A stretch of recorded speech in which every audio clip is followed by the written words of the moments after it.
Okay, let's unpack this. When you picture a forklift, you probably just see, well, a machine that lifts things, right? Pretty simple. Mm-hmm. The standard image. But what if I told you there's this uh, fascinating, really complex universe of these industrial powerhouses out there? We're talking a staggering 23 different types, each one kind of custom engineered for specific jobs. It's pretty amazing when you dig into it. So today, we're taking a deep dive into a whole stack of sources that reveal this intricate world. And our mission, really, is to cut through all that noise, pull out the most important insights to help you figure out the perfect machine for whatever job, whatever environment you're dealing with. Yeah, and what's truly remarkable here isn't just the sheer number of types, but the level of strategic specialization. It really speaks to um, a meticulous engineering approach, where every detail matters for these incredibly diverse material handling challenges. Mm. So this deep dive, it's designed to be your shortcut, moving beyond just generic descriptions to really understanding the critical differences that impact efficiency and, importantly, safety in your operations. Absolutely. And to really get a handle on that specialization, we have to start at the foundation. Counterbalance forklifts. A classic. Exactly. Think of it like a perfectly balanced seesaw. You've got the forks in the front lifting your load, Yeah. and then this carefully calculated heavyweight in the back providing stability. That's the core idea. Mm-hmm. Simple but effective. And while loads of them are indoor workhorses, you actually find plenty that have surprising outdoor capabilities too. Yeah, they're versatile. So kicking off this category, we've got the three-wheel electric counterbalance. These things are masters of tight spaces. Oh, yeah, definitely. With just three wheels, they have like improved navigational control, a super tight turning radius, Mm-hmm. makes them ideal for weaving through narrow aisles or maybe busy production lines. Perfect for dodging obstacles. They typically handle loads up to, what, around 3,000 pounds? Or 1,360 kilos. And you'll spot them all the time in food, beverage, precision manufacturing, that sort of thing. Right. High maneuverability is key there. Big players like CESAP, Crown, Mitsubishi, Toyota, they're all strong in this area. And sort of building on that agility, we find the four-wheel electric counterbalance. Mm-hmm. The next step up. These are more your go-to for maybe larger warehouses, superstores. Yeah, where you might have slightly wider aisles, maybe longer runs. They match the 3,000-pound capacity of the three-wheelers, but the real engineering trick here is how the heavy electric battery itself actually adds a lot to the machine's stability. That's a key point. It means they need less of a massive dedicated counterweight compared to, say, a gas model. Oh, okay. And that four-wheel setup, it also gives you really exceptional precision when you're racking pallets, partly because they don't need those big outrigger arms, those stabilizing legs you see sticking out the front on some other design. Right, I know the ones. Yeah. They can get in the way. Exactly. So not having them is a real plus in dense storage. Plus, you can often spec these out with features like full driver cabs, side shifts for fine-tuning load placement, mast tilt mechanisms, lots of options. Okay. Now, what if, constant charging isn't really practical for your setup? Maybe you don't have the space or the infrastructure. Right, that's a common issue. Then the gas-powered counterbalance offers a pretty robust alternative. Mm. This could be a smart choice if you want to avoid those electric bills or just lack the dedicated setup for regular battery charging and swapping.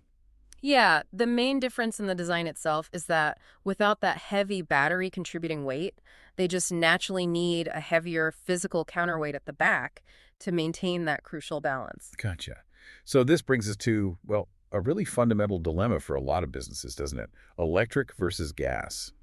What are the sort of core trade-offs you need to think about? Well, looking at gas, especially propane models, they tend to burn cleaner than petrol or diesel, which is good. Propane's widely available, maintenance is usually straightforward. And they're powerful, right? Oh yeah, they deliver consistent power and reliability, especially if you're working outdoors in tougher conditions. And you get that quick refuel and go convenience. No waiting hours for a charge. Absolutely. That refuel time can be a massive factor in high-tempo operations. But, okay, electric options. Mm. They have their own pretty compelling list of benefits, too. For sure, they're significantly more environmentally friendly, which is a huge deal for many companies now. And they're exceptionally quiet. Oh, that's a big one indoors. Definitely. Especially in sensitive areas like, say, food processing or even retail environments. They often boast better stability and maneuverability too, partly because of that low center of gravity from the battery. Lower fuel costs generally. Lower fuel costs, yeah, and often simpler repairs mechanically. The main hurdle, though, is definitely the battery infrastructure. Those long recharge times, needing a dedicated charging and swapping station. That's a significant upfront investment in both money and space. So it's not just about picking a fuel. Not at all. The choice here, it's really about a whole operational philosophy. For you, it demands carefully weighing not just the initial purchase price, but the long-term running costs, your environmental goals, and what infrastructure you already have or are willing to build. It's a really foundational decision. Okay, so from the, let's say, pristine floors of a warehouse, let's maybe kick up some dirt. Huh, sounds good. We're talking rough terrain forklifts. Mm, These things are genuinely built for the wild. they really are. These are your champions if your work takes you off the nice smooth pavement and onto uneven, challenging ground. You'll spot them immediately by their huge, deeply treaded pneumatic tires. Massive thing. Yeah, those tires are engineered for unwavering stability on pretty much any surface. Mud, gravel, you name it. And these machines are all about raw power, aren't they? Resilience. Absolutely. They've got more robust engines so they can travel faster across sites. They can haul heavy loads. We're talking up to maybe 8,000 pounds, 3,630 kilos over snow, mud, ice. How do they manage that? Well, superior traction. Often they've got four-wheel drive capabilities. And they also use a specially calibrated counterbalance weight on the back, which is absolutely essential for keeping stable when you're driving on tricky inclines or just unpredictable ground. Okay. And within this rough terrain class, there's one real standout, isn't there? The machine that often makes people kind of stop and stare. The telescopic handler or telehandler. Ah, yes, the telehandler. A very versatile beast. It's a fantastic example of a hybrid machine, right? Mhm. It sort of varies the functions of a traditional forklift with a extended reach and versatility of a crane. It's got that articulating boom and an arm that can extend both upwards and forwards. Yeah, it allows it to place loads at incredible heights and sometimes really unusual angles. They are incredibly adaptable. What sort of capacities are we talking? Well, their lifting capacities cover a huge range, actually, from around 5,500 pounds up to a colossal 16,755 pounds. That's like 2,500 to 7,600 kilograms. Wow. And the lift heights are just as impressive, reaching from maybe 19 feet up to an amazing 56 feet. That's 6 to 17 meters. That kind of reach must make them indispensable in certain industries. Oh, absolutely. Construction and agriculture rely heavily on them. Think about it. They can access both sides of a delivery truck from just one position, or place building materials way up on the upper floors of a structure under construction. Huge time saver. Okay, but that versatility, that complexity, Yeah. it must come with some downsides. It can, yeah. Their sophisticated design, all those moving parts, can sometimes make them a bit less reliable than simply forklifts. Oh. They're usually enormous machines, take up a lot of space, and they definitely carry a higher price tag. Right. But for the sheer range of tasks they can tackle, they're often irreplaceable. You see names like Genie, Bobcat, Caterpillar dominating this sector. And the rough terrain category, it's pretty broad. We probably can't dive super deep into every single variation today, but maybe we can quickly highlight a few other specialized players. Sure. Just to round out the picture. First, you've got your basic off-roaders. These are really designed for heavy loads on seriously muddy, maybe undeveloped terrain, often diesel-powered, really aggressive tires. Okay. Then you have truck mounters. People often call them piggyback forklifts. Ah, yeah, I've seen those. They hook onto the back of trucks. Exactly. They attach right onto the back of semi-trailers. Offers amazing portability for businesses that need to move between different job sites all the time. Their compact size usually means smaller lifting capacities, though. Makes sense. What else? Well, you also see tractor forklifts quite a bit in farming. Basically, it's a tractor fitted with forklift masts, gives farmers that dual functionality for smaller loads around the farm. Handy. And for really substantial ground-level work, there are things like wheel loaders. Big machines, you often see them with bucket attachments, but they can also have straight masts or forks for massive load capacities. Right. And finally, skid steers. Incredibly versatile, similar in concept to wheel loaders and telehandlers in that they're super adaptable. They can accept a huge range of different front attachments, which could potentially save you from needing to buy multiple specialized machines. So much variety just for rough ground. It really highlights a crucial point, doesn't it? When you're operating outdoors, truly understanding the exact nature of your terrain, how rough is it, what are the slopes like, and the specific load requirements you'll face, that's paramount. It's not just about getting a machine that can lift the weight. It's about getting one that can do it safely, efficiently, and reliably in that specific environment. Good point. Okay, so from the wild outdoors, let's pivot back indoors, but maybe to a different kind of challenge. Squeezing the absolute most out of every cubic inch of a warehouse. Ah, yes. Space optimization. That's where narrow aisle forklifts really shine. Precision engineered for tight quarters. As the name suggests. Exactly. This class is built specifically for navigating confined spaces, especially for those really dense racking systems where making the aisles wider just isn't feasible or cost-effective.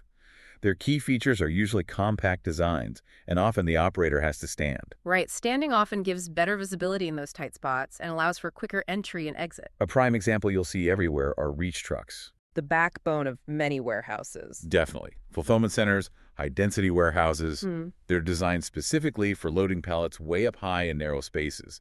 They feature forks that actually extend forward, away from the body of the truck. And they have stabilized legs out front for balance during those high lifts. Oh, right. And those open compartments, that's a key safety feature, isn't it?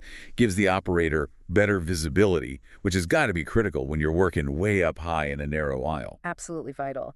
One important thing to note, though, their undercarriage clearance is usually quite low, so they're definitely not suitable for outdoor use. Yale and CESAB are big names here. Okay. Now, taking narrow to the absolute extreme, we get VNAs, right? Very narrow aisle trucks. Yes, VNAs. These machines are the champions of the most limited storage footprints. They often have powerful drive systems that let them lift and travel at the same time. Which saves time, Yeah, presumably. huge time saver in those really confined environments. They typically lift around, say, 3,300 pounds, maybe 1,500 kilos. And manufacturers like Lind, they put a really strong emphasis on integrating extra visibility features because they know the safety challenges of operating in such tight spaces. Makes sense. And then there's another interesting one. Pivot steers. Ah, these are clever. They bring a really innovative twist to narrow aisle work. How so? Their unique feature is that the part with the forks, can actually turn right or left independently of the main truck body. Oh, okay. So it allows the operator to keep facing forward, which is usually better for visibility and comfort, while still being able to access loads off to the side. It's a neat design that boosts both efficiency and ergonomics in those tight spots. So really, if you're looking at your warehouse layout and thinking, how on earth can I fit more stuff in here without building a whole new wing? These narrow aisle solutions, they're the strategic answer, aren't they? Absolutely. It's all about vertical density and making the most of the square footage you already have. Okay, let's come back down to earth now, quite literally, with ground level efficiency. Pallet trucks, the everyday movers. The workhorses you see everywhere.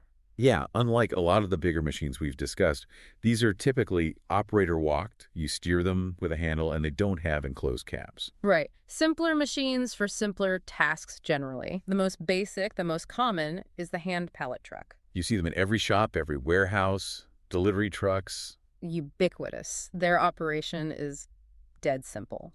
Slide the forks under a pallet, pump a hydraulic jack handle to lift the load just off the floor. That satisfying clunk, clunk, clunk. Exactly. And then you manually push or pull it using the handles. They're small, super portable, very low danger, incredibly affordable. But limited, obviously. Very limited. Small loads only, strictly ground level transport, and basically minimal lift height. Just enough to move the pallet. CSAB makes a lot of these. Okay, so stepping up a bit in terms of, well, reducing the physical effort, we get power pallet trucks.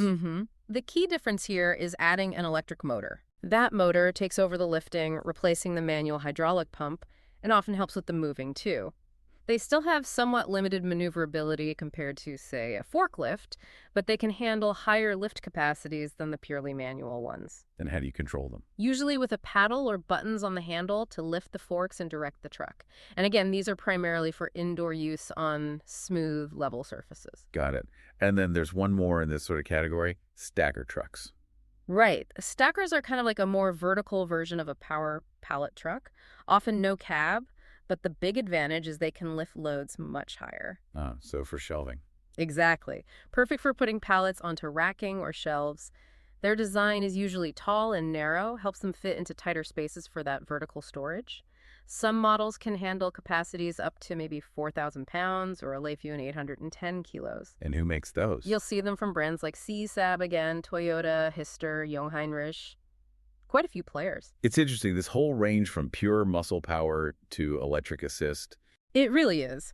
What's insightful here is how this spectrum shows that relentless drive to optimize your workflow. Even for what seems like basic material movement, there are specialized tools designed to boost efficiency, reduce physical strain, and just streamline operations. It proves that no task is too small for some clever engineering. Okay, shifting gears again. Uh-huh. Let's talk about handling unique cargo. Side loaders designed for those long and awkward materials. Yes, the sideways approach. These machines are instantly recognizable, aren't they? That unique design. Yeah, The forks are on the side of the truck, and the operator is often in a side-facing compartment. right. And that configuration is incredibly efficient in narrow aisles when you're dealing with long stuff. The forklift can just drive alongside the racking to pick up or place goods. No need for wide turning circles. Where would you typically see these? Mostly in industrial settings. Think steel yards, junk yards handling long scrap, lumber yards, places dealing with piping, sheets of metal.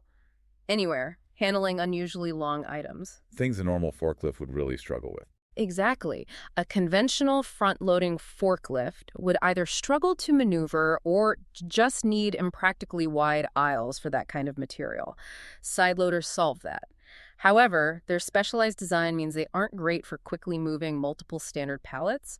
Bauman is a key brand here. Okay, but if we're talking about ultimate maneuverability in this kind of long load category, we have to mention the multi-directional truck, right? Absolutely. Here's where it gets really innovative. Explain this, it sounds kind of mind-bending. Imagine a forklift that can drive normally forward and back, but also sideways and sometimes diagonally. Often it's just a switch, or the wheels can rotate 90 degrees. Wow. It offers just unparalleled versatility in any direction.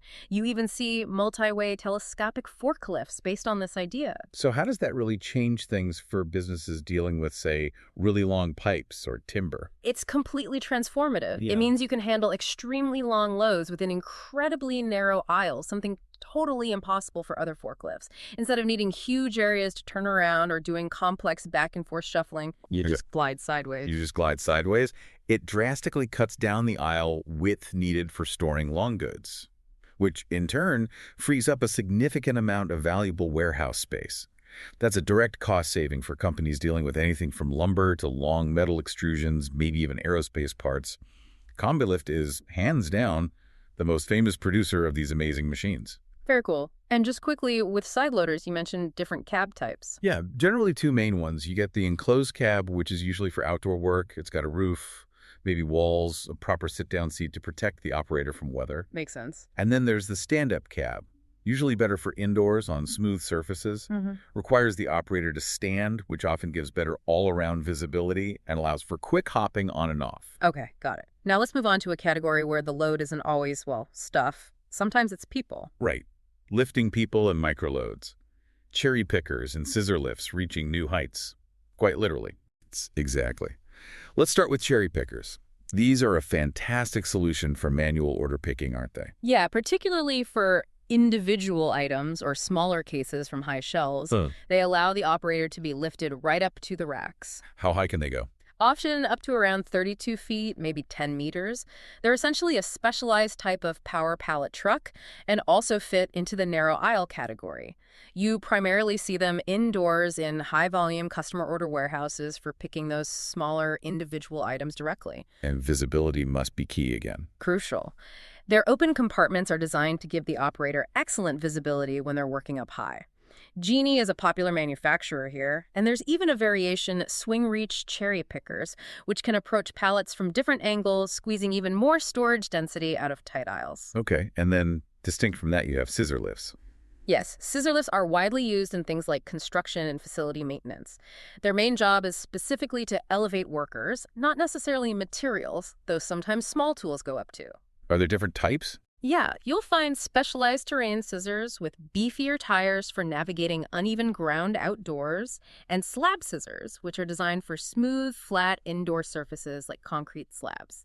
What are their advantages? Well, they tend to be quite compact, easier to store than a big cherry picker, generally more affordable too. And the learning curve is usually smaller, a pretty straightforward up-down controls, lower maintenance requirements as well. But they don't reach as high as cherry pickers. Typically, no. They lift the user effectively, but generally not to the same extreme heights as many cherry pickers can achieve. So if you're thinking about equipment for lifting people or maybe just very light loads, the choice between these two really comes down to a few things. Pretty much. For moderate heights, maybe tasks like painting, light fixture maintenance, that sort of thing. And if budget is a major factor, a scissor lift is often the more practical choice. Right. But if you need significantly greater vertical reach for accessing really high racking or construction points and you have the budget for it, then a cherry picker delivers that extra capability. And they're both used in similar places sometimes. Yeah, you see both at outdoor events, in agriculture, for things like pruning, entertainment rigging, construction, manufacturing maintenance, warehouses.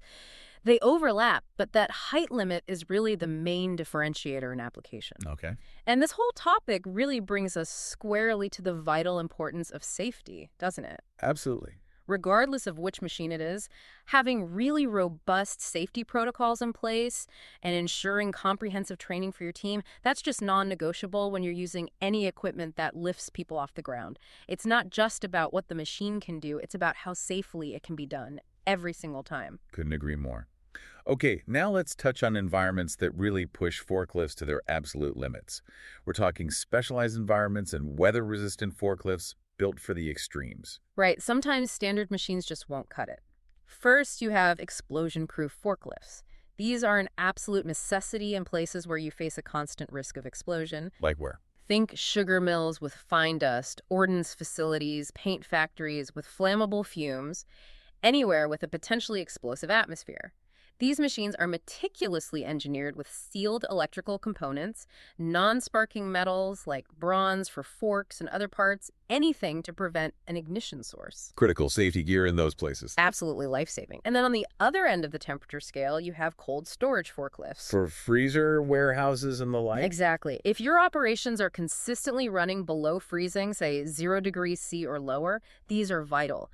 Every component is chosen or designed specifically to resist the negative effects of frozen water, ice buildup, condensation. Because normal lubricants would freeze, seals would crack. Precisely. All the parts are sealed to prevent rust and corrosion.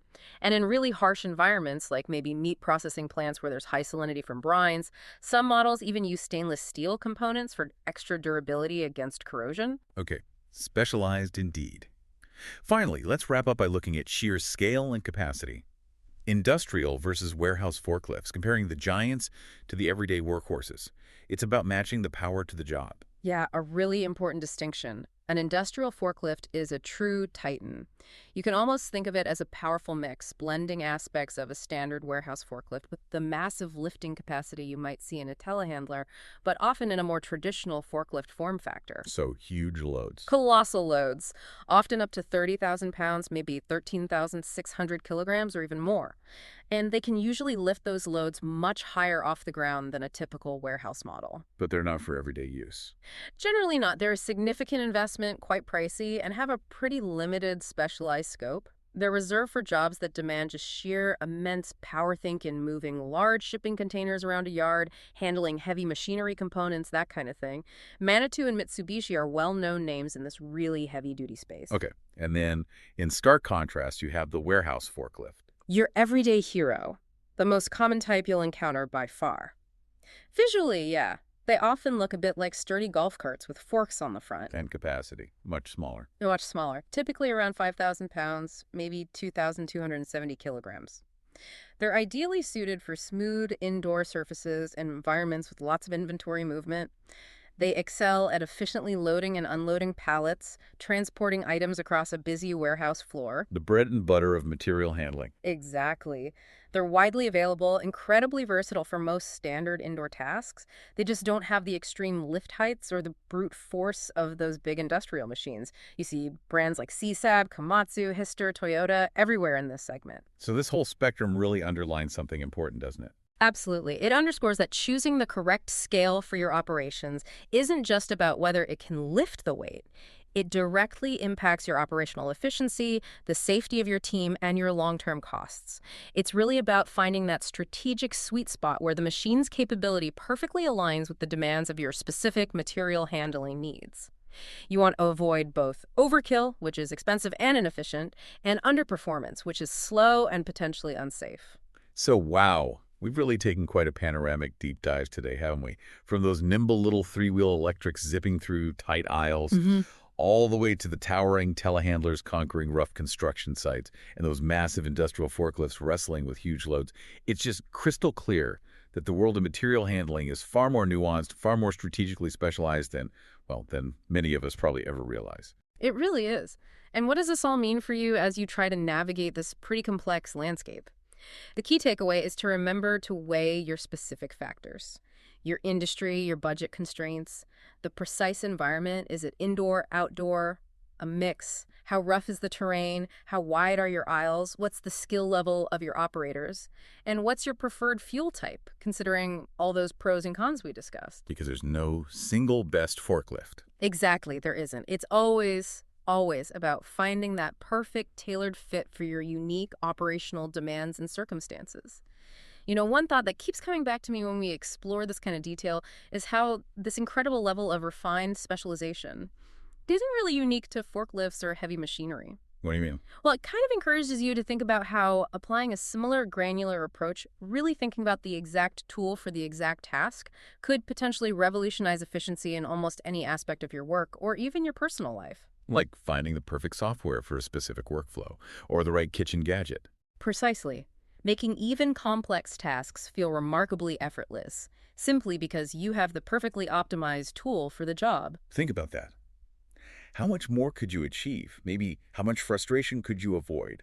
If every tool in your arsenal, from the simplest hand tool to the most complex piece of equipment, was as perfectly matched to its specific job as these forklifts are designed to be for theirs. It definitely gives us something interesting to mull over. It certainly does. Well, Something to think about until our next deep dive.